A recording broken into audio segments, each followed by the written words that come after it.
J'écris pour l'instant des romans policiers, et le roman policier est un genre à très forte contrainte. Vous êtes obligé d'avoir un certain nombre d'ingrédients fixes qui font partie des lois du genre. Il vous faut un crime, un enquêteur, une enquête, des rebondissements, un suspense, un climax. Bon, ce sont les ingrédients du genre. Or, toutes les histoires qu'on a envie de raconter ne prennent pas forcément en compte tous ces éléments-là. En clair, on n'a pas envie de raconter que des histoires criminelles. On écrit toujours sur des crimes, d'une certaine manière. Mais enfin, ce ne sont pas toujours des histoires criminelles.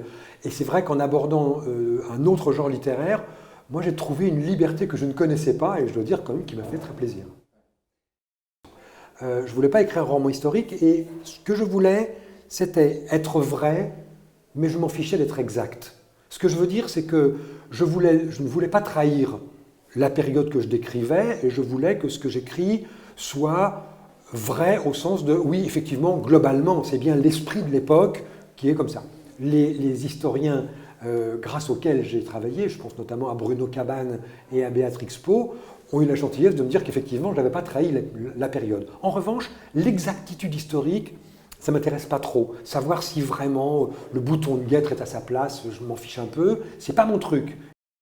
La question de comment on aborde un sujet comme celui-là, c'est la question qui impressionnerait n'importe quel romancier. Cette guerre est une guerre monde qui a été beaucoup traitée. L'avant-guerre a été traitée par Aragon, par Martin Dugard, la guerre elle-même par les grands écrivains combattants, et après des écrivains modernes, de Echenoz à Jérôme Garcin, etc. Bon. Donc c'est un sujet qui a été beaucoup traité. Et puis je suis tombé, j'ai eu un peu de chance, je suis tombé sur une toute petite période, un angle mort de l'après-guerre, qui fait 3-4 ans, où il se passe quelque chose d'absolument passionnant pour un romancier, de très douloureux pour ceux qui l'ont vécu, c'est le retour des soldats de la Première Guerre mondiale. Et je me suis souvenu à ce moment-là de la préface d'Aragon. Aragon a écrit une préface pour, je crois, Les Voyageurs de l'Impériale, dans lequel, non, pardonnez-moi, pour Aurélien.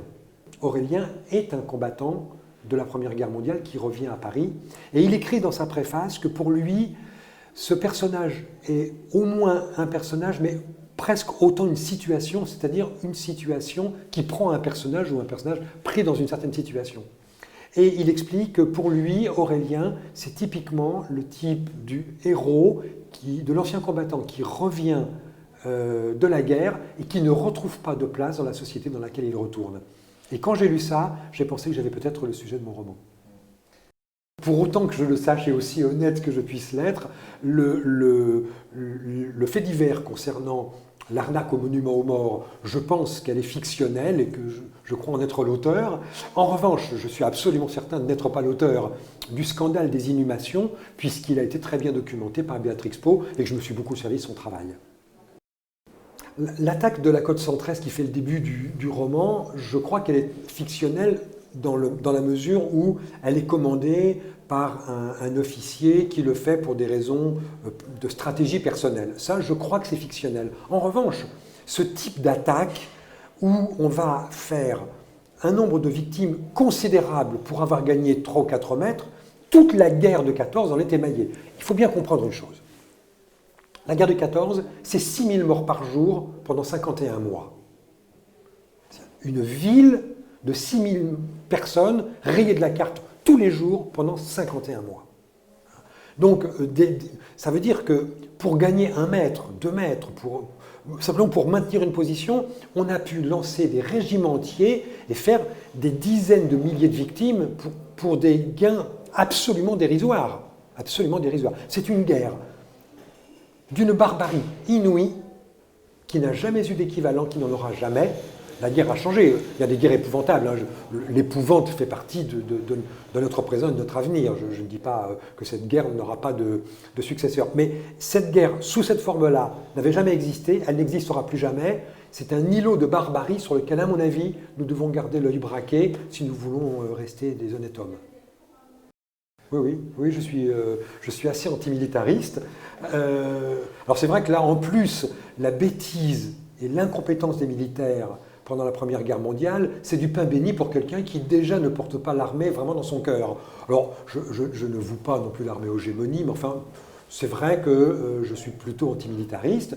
et que je trouvais là un sujet à ma colère qui était vraiment offert par l'histoire. Là, il faut dire que les généraux pendant la guerre de 14 se montrent des gens d'une dangerosité qu'atteint à peine l'armée ennemie. Je souhaitais que les deux personnages, qui s'appellent Albert et Édouard dans le roman, ne soient pas dans la même stratégie de destinée. Je voulais que l'un soit un drame et l'autre une tragédie. La différence qu'il y a, c'est que le drame a une issue incertaine. Vous avez des drames qui finissent plus ou moins bien. Une tragédie finit forcément mal, puisque la fin de la tragédie est en quelque sorte inscrite dans l'histoire même de la tragédie. C'est l'histoire d'Oedipe. Hein. Tu tueras ton père. Ben voilà, la question, c'est comment et quand, mais il n'y a pas de doute qu'il va le faire. Bon. Donc je voulais une tragédie. Et je souhaitais, ce livre est dédié à mon fils, je souhaitais que ce drame ou cette tragédie soit autour d'une relation père-fils. Et l'homosexualité, elle était assez pratique, j'ai envie de dire, sur le plan fictionnel, parce que c'est une période, le début du siècle, où l'homosexualité est encore plus difficile à vivre. C'est un siècle très machiste.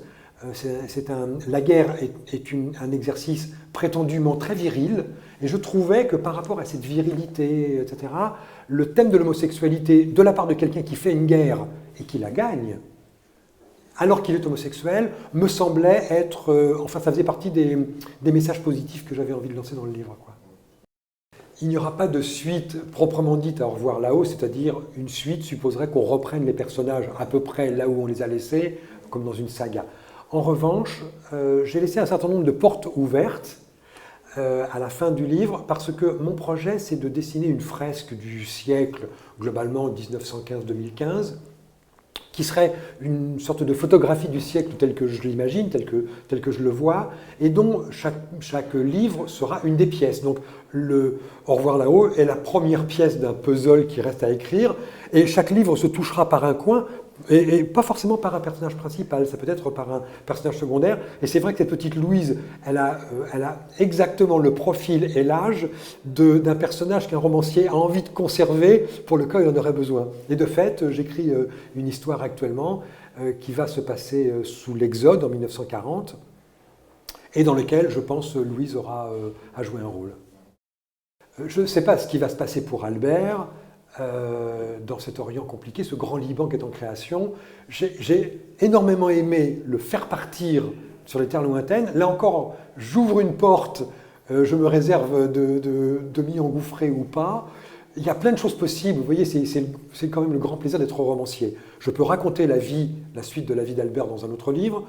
Je peux tout à fait faire aussi rebondir le fait qu'il a maintenant un nom d'emprunt, qu'il a fait l'objet d'une recherche, et c'est un criminel, hein, aux yeux de la loi française, qui est actuellement en quelque sorte en fuite.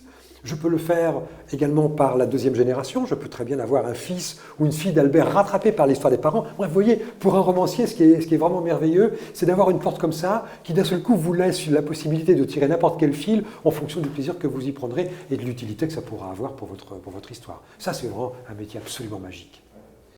J'avais commencé le livre en 2008, il aurait dû normalement être publié en 2009. Donc il arrive, là, la veille de la commémoration, pourrait-on dire, par un hasard, enfin pour ceux qui croient au hasard, hein, pour ceux qui croient au hasard, mais j'aurais dû normalement le publier en 2009. Pour des raisons de calendrier éditorial, j'ai fait autre chose, et je l'ai repris en 2011, il est publié en 2012-2013, vous voyez, c'est un petit peu le hasard, mais normalement, il n'était pas du tout prévu de s'inscrire dans ce mouvement. Qui s'inscrive dans ce mouvement n'est pas mauvais, mais enfin, ce n'était pas le projet initial. Pour l'instant, j'ai fait une pause sur le thriller parce que je venais de terminer une trilogie qui m'avait pris beaucoup d'énergie. J'avais l'impression que j'avais exploré ce que je pouvais explorer.